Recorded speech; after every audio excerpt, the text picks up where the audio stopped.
besoin d'éclaircissement à la lumière de la parole. Méditons avec sa fille, des enseignements, des exhortations, des témoignages pour l'édification du peuple de Dieu. Méditons avec sa fille, mariage, famille recomposée, vie sociale.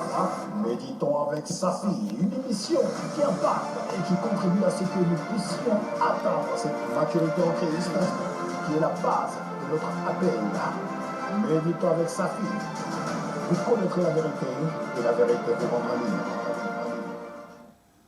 Paix et grâce du Seigneur Jésus-Christ nous soient accordées. Nous bénissons le Seigneur parce qu'il nous a fait encore une fois de plus grâce de nous retrouver, contribuer, pourquoi pas édifier, apporter un plus dans la foi des enfants de Dieu. Que Dieu bénisse la sœur Safi parce qu'à travers ces émissions, le Seigneur permet à ce que nous soyons en contact avec le peuple et que ce dernier soit édifié. Aujourd'hui, par la grâce du Seigneur, je parle sur Ésaïe chapitre 4, verset 1er. Je vais apporter ma contribution.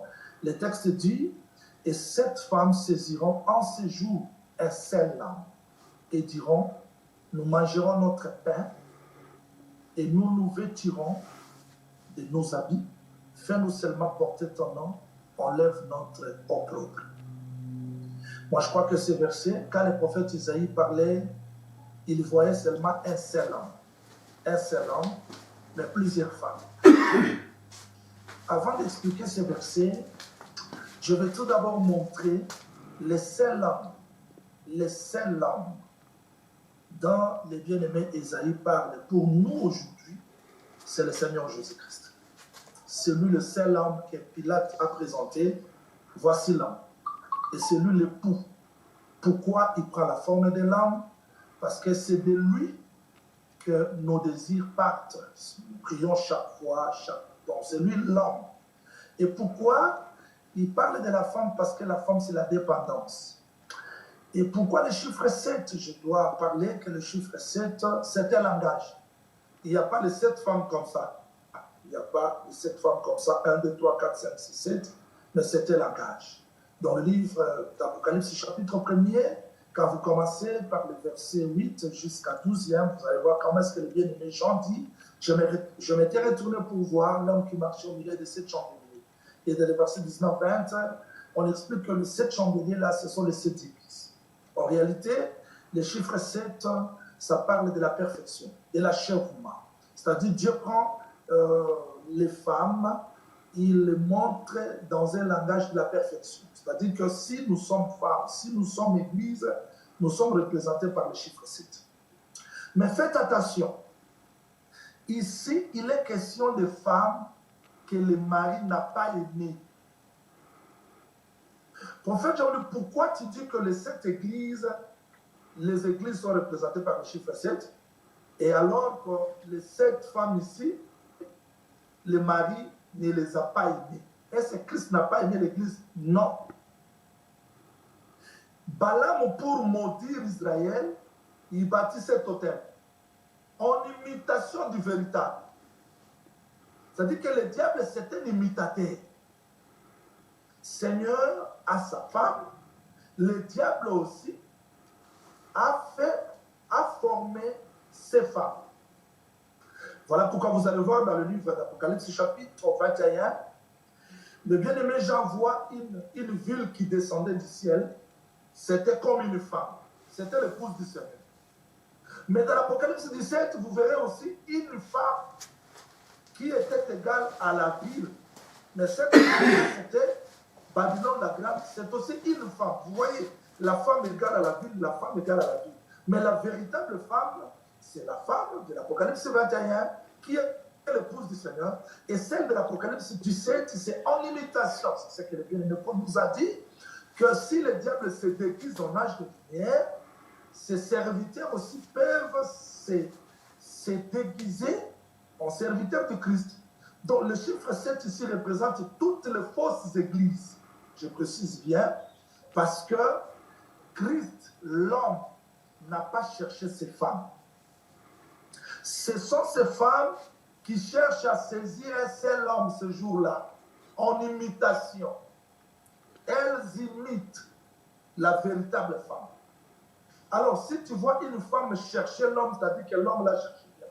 C'est comme Silamite dit, je désire le baiser de ta bouche. Avant que Silamite désire le baiser voulais-je dire, de la bouche du bien-aimé, le bien-aimé l'avait déjà cherché. Mais cette femme ici cherche un homme qu'elle ne connaissait pas et voulait seulement prendre le nom pour ôter l'opprobre, mais elle garde leurs vêtements, elle garde tout, leur pain, leurs vêtements, tout, mais elles avaient besoin seulement du nom. Vous savez les noms aujourd'hui, c'est l'Apocalypse chapitre 19, les noms c'est la parole. Les noms c'est la parole. Aujourd'hui, ces femmes, ces églises s'accaparent du nom de la parole. Mais en réalité, elles gardent leurs vêtements. Elles gardent leur pain. Les vêtements, c'est quoi? Ce sont les œuvres. Les pains, c'est quoi? C'est l'enseignement. Ce sont des gens qui ont gardé leurs enseignements. Ils ont gardé leur vie, mais ils portent seulement les noms. C'est ça, Matthieu chapitre 7, verset 21, jusqu'au 3e verset, où le Seigneur dit que je dirais à ces gens-là, je ne vous ai jamais connus, mais elles portaient les noms. Et les noms-là, je vais dire avec exactitude que la femme ne cherche pas les noms. C'est l'homme qui vient vers la femme pour changer. Mais ces femmes ici cherchent seulement les noms, mais elles gardent leur pain. Alors que selon la loi du mariage, quand vous retournez dans Exode chapitre 21, vous commencez par le verset 7, vous descendez, Dieu dit, si tu trouves, il faudrait que je le lise s'il vous plaît pour la meilleure compréhension, pour que les gens comprennent la pensée que nous voulons dire. Exode chapitre 21, le texte dit ceci. Je suis dans le verset 9. S'il la destine à son fils, il agira envers elle selon les droits des filles. S'il prend une autre femme, il ne retranchera rien pour la première, à la nourriture et aux vêtements et aux droits conjugaux. C'est-à-dire que la femme ne cherche pas le vêtement, ne cherche pas la nourriture, mais c'est l'homme qui doit pourvoir. Selon la loi du mariage, c'est l'homme qui doit pourvoir la nourriture, c'est l'homme qui doit pourvoir le vêtement pour la femme, selon Exode chapitre 21, verset 10. Mais dans Ésaïe chapitre 4, verset 1er, ces femmes ici, ce n'est pas l'homme qui leur donne le vêtement, ni la nourriture, mais ce sont elles-mêmes qui sont propriétaires de leurs vêtements et de leur nourriture, mais ce n'est pas le mari. Alors que dans la loi du mariage, c'est le mari qui doit donner à la femme la nourriture et les vêtements. Comme le Seigneur Jésus-Christ, autrefois Moïse disait que la femme ne peut pas porter les vêtements d'homme, ni l'homme les vêtements de la femme. On a vu Jésus-Christ à la croix de Golgotha rester nu. Cette nudité, c'était le vêtement d'Adam. Donc, il a pris le vêtement de la femme pour que nous, comme sa femme, nous portons ses vêtements. Voilà pourquoi dans le livre de l'Apocalypse, chapitre 12, verset 2-3, on voit une femme enveloppée du soleil, alors que le soleil se lève. C'est-à-dire qu'en réalité, l'homme devient le vêtement de la femme. La femme ne peut pas se vêtir seule. Et l'homme doit pourvoir le pain. Nous avons vu Christ prendre le pain, donner à ses disciples, parce que le pain là, c'était lui-même. C'est-à-dire, il s'est enterré par ses disciples. Dans ses disciples, il dit, ceci est mon corps. Il prend le pain, il donne, il dit, faites ceci en mémoire de moi. Donc, il a pourvu le pain. C'est ce que David dit, l'Éternel est mon berger, je ne manquerai de rien. Il me conduit dans les verts pâtirages. Donc, chaque jour, le Seigneur doit pourvoir le pain. Il dit, quand vous priez, dites, notre Père qui est aux cieux, donne-nous le pain quotidien. C'est-à-dire, le pain, c'est la nourriture que le Seigneur a pourvue pour son Église. Mais quand les gens fabriquent leurs propres enseignements, c'est-à-dire ce sont des femmes qui ont pris seulement le nom, mais elles ont gardé leur propre pain, leurs propres vêtements. Alors que c'est Christ, le véritable époux, qui doit donner à la femme le vêtement, qui doit donner à la femme le pain Ce n'est pas seulement le nom. Parce que le nom, bien sûr, le nom est là, mais le nom est accompagné par le pain, est accompagné par les vêtements. Mais voyez ces femmes ici, qu'est-ce qu'elles font? Et elles saisissent seulement un seul homme et diront, nous mangerons notre propre pain. Elles ont leur propre pain, leur propre enseignement. Nous nous vêtirons de nos habits. Elles ont leurs propres habits, mais donnez-nous seulement les noms.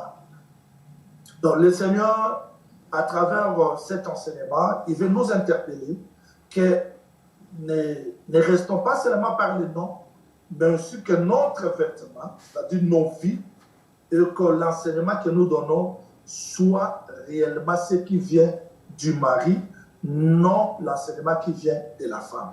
Parce que la femme ne peut pas produire l'enseignement, comme la terre ne peut produire d'elle-même. Il faut que les cieux envoient la pluie, la rosée, pour permettre à la terre de germer et de produire la nourriture. C'est-à-dire, en réalité, par ce verset biblique, le Seigneur voulait montrer, voulait nous instruire, nous enseigner sur la vie, c'est-à-dire les œuvres et la nourriture. Parce que la nourriture comme le pain, les vêtements comme les œuvres marchent ensemble. On ne peut pas dire que j'ai les œuvres, ça le pain. Non. Le bien-aimé Jacques a dit que si tu as la foi, il faut qu'on voie le pain, qu'on voie aussi les vêtements. Et cet homme-là qui disait j'ai la foi, mais il n'y a pas les œuvres, c'est pas ça la véritable foi. La véritable foi, il faut qu'on ait vu quelqu'un capable de donner le vêtement et le pain. Donc, il donne le vêtement. Vous savez, pour les téléspectateurs qui me suivent, je termine ici, pour dire que si Adam a été chassé, excommunié du jardin d'Éden, Dieu lui a interdit la nourriture, le pain. Il garde le pain pour lui-même. Et Adam devait aller faire des recherches pour chercher le pain. Et Dieu a gardé le pain et le vêtement. Adam est sorti nu. Le Seigneur lui-même préparait l'animal pour mettre la ceinture, mais Adam n'avait plus le pain et le chemin du jardin d'Éden était gardé pour empêcher Adam de retrouver la nourriture. Retourner pour retrouver la nourriture. Et vous serez d'accord avec moi, quand le Seigneur ressuscite, il dit, donnez à manger. Parce que c'est ce pain-là qu'il gardait depuis longtemps. Donc aujourd'hui, il faut examiner le pain. Moi, je me souviens de l'enfant prodigue qui se trouvait là-bas. Il ne s'est pas soucié de la maison de son père, mais c'était seulement le pain. Il dit, dans la maison de mon père, même les mercenaires mangent le pain. Donc le pain, c'est ce que le Seigneur doit nous donner aujourd'hui. Et le vêtement, c'est ce qu'il nous donne pour que nous soyons différents des autres femmes. Je veux que ces interventions édifient les enfants de Dieu pour ne pas seulement rester par les noms, nous avons, mais examiner aussi les pains que nous mangeons. Pourquoi pas la vie, parce que la meilleure prédication, c'est la vie. Et s'il n'y a pas la vie, s'il n'y a pas les œuvres, tout ce que nous allons dire, nous serons semblables à cette femme qui parle, mais quand on examine le pain, il n'y a rien. Alors Joseph avait dit à ses frères, pour que je croie que ce que vous dites est vrai, je vais voir Benjamin. Donc, sans Benjamin, je ne croirais pas que vous êtes sincères. Et ce qui manque, c'est nous examiner vis-à-vis de la parole et voir réellement le pain que nous avons et les vêtements, si cela reflète le mari qui nous a aimés, qui s'est donné lui-même pour nous. Et je précise, je termine, parce qu'il me reste encore 11 secondes, je termine pour dire que le pain, les vêtements, c'est lui-même le Seigneur Jésus-Christ. Donc, c'est lui l'époux, et ne cherchons pas autre chose si ce n'est que lui-même. Que le Seigneur vous bénisse. Merci. Salam à tous, bien-aimés, c'est encore votre frère, l'apôtre Benito Samba, qui vient partager la parole de Dieu avec vous. Que la paix et la grâce du Seigneur vous soient accordées et que Dieu bénisse encore notre sœur Safi qui nous invite pour ces temps d'édification. Alors, aujourd'hui, nous voulons partager sur un verset sur lequel il incombe d'apporter un peu la lumière parce qu'il est beaucoup utilisé par les oiseaux de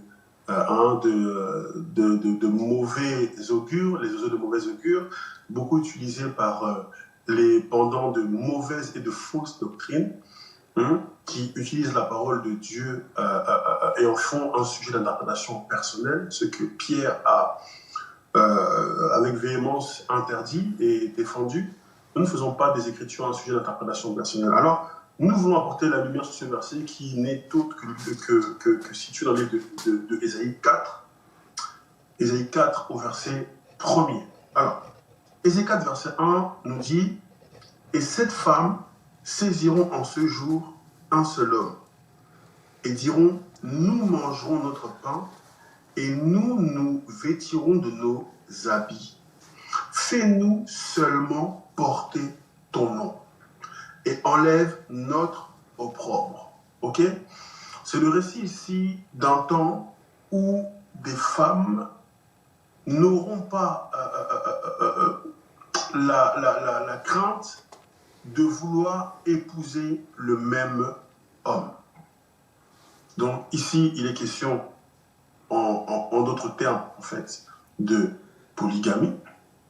Et beaucoup utilisent ce verset justement pour justifier ou pour arguer ou encore pour argumenter sur la légitimité de la polygamie.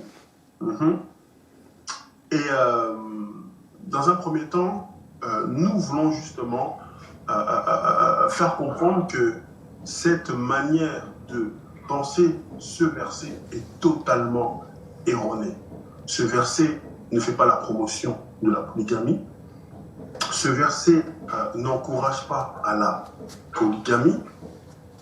Et ce verset n'adresse pas un message à tous ceux qui se dirigent vers la polygamie. Alors, de quoi est-il question ici? Ici, on nous parle d'un temps. Premièrement, c'est une annonce prophétique. Alors, ce passage pourrait être pris dans plusieurs langages, que ce soit en révélation, en langue, en doctrine ou en prophétie. Moi, je vais rester sur le terrain terre à terre, le terrain doctrinal. Je laisserai peut-être le terrain prophétique à d'autres bien-aimés, parce que ce verset, bien sûr, a aussi une portée et une dimension prophétique. Mais je vais rester d'abord sur le doctrinal pour enlever ce soupçon de doute qui encouragerait à la polygamie, justement. Alors, je vais juste prendre que ce passage, le remettre dans son contexte pour pouvoir nous dire de quoi il s'agit ici doctrinalement. Alors, on nous parle d'un temps. Nous sommes dans le livre d'Ésaïe, au chapitre 4. Il faut savoir que le prophète Ésaïe, dans ses 6 premiers chapitres, n'a fait qu'annoncer des malheurs. Il n'a fait qu'annoncer des malheurs. Pourquoi? Parce que pour ceux qui lisent les Écritures, Ésaïe prophétisait dans un temps où la présence de Dieu n'était plus dans le temple. D'ailleurs, dans Ésaïe 6, il va voir la manifestation de Dieu, la gloire de Dieu revenir dans le temple, l'année de la mort du roi Osias. Osias qui était un roi, mais qui est aussi un grand sorcier, qui avait réussi par sa sorcellerie, justement, à chasser la présence de Dieu. Alors, pendant 6 chapitres, Ésaïe ne fait qu'annoncer des malheurs sur la terre de Jérusalem et de Juda. Ésaïe, bien sûr, par le biais de l'esprit qui était en lui, ne fait qu'annoncer des malheurs sur la terre de Juda et de Jérusalem, du fait de cette situation spirituelle qui était chaotique, le Ichabod, la gloire de Dieu qui avait été bannie et chassée du temple. Ok? Et pour ne pas aller loin, remontons les chapitres précédents pour voir quelle était justement l'atmosphère spirituelle qui nous amène à cette prophétie d'Ésaïe 4.1. On pourrait remonter loin, mais comme le temps est court, on va aller directement à l'essentiel. On va prendre par exemple Ésaïe 3. À partir du verset 1er, le Seigneur, l'Éternel des armées, va ôter de Jérusalem et de Juda tout appui et toute ressource de pain et toute ressource d'eau. Le héros et l'homme de guerre, le juge, le prophète, le devin, l'ancien, le chef de 50, le magistrat, le conseiller, l'artisan distingué et l'habile enchanteur. Ok? Ici, Ésaïe nous prophétise un temps où tous les chefs, tous les dirigeants, tous seront enlevés. du simple fait du péché qui s'était multiplié, du simple fait du péché qui avait augmenté de manière exponentielle, tous les chefs des peuples allaient être ôtés. C'était une prophétie. Ok? Et on nous dit au verset 4, « Je leur donnerai des jeunes gens pour chefs et des enfants domineront sur mon peuple. » Alors là, pour ceux qui lisent les Écritures, notamment dans Ecclésiaste 10, verset 16, si vous lisez ce passage, vous comprenez que des jeunes gens ou encore des enfants qui dominent sur le peuple n'annoncent pas une bonne chose. C'est plutôt un signe de malédiction pour le peuple. Donc, nous sommes dans un temps où le péché a amené la malédiction. Et Isaïe va prophétiser en cascade des sentences de Dieu, du chapitre 3, même du chapitre 2, pour ceux qui lisent plus haut, jusqu'au chapitre 6, inclus le chapitre 4, où nous trouvons ce passage qui nous parle des 7 femmes qui vont saisir un homme en un seul jour. Donc, c'est dû à la malédiction. C'est dû au péché. C'est dû à la pénurie que cette situation arrive. Donc, ce n'est pas quelque chose d'enviable, ce n'est pas quelque chose de louable, non. C'est la conséquence même du péché. Parce que Dieu annonçait en fait que tous les chefs, tous les hommes, tous les héros de guerre allaient être enlevés. Et il y allait avoir beaucoup de morts d'hommes, parce qu'il y allait avoir des guerres qui allaient se déclarer. Et beaucoup d'hommes allaient mourir. Évidemment, si beaucoup d'hommes meurent, il y allait avoir une pénurie d'hommes. D'ailleurs, continuons Ésaïe chapitre 3, rapidement. Regardez bien ce qu'il est dit ici. Au verset 5, il y aura réciprocité d'oppression parmi le peuple. L'un opprimera l'autre, chacun son prochain. Le jeune homme attaquera le vieillard. On ira jusqu'à saisir son frère dans la maison paternelle. Tu as un habit, sois notre chef. Prends Séverine sous ta main. Ce jour-là même, il répondra, je ne saurais être un médecin. Donc, il y avait tellement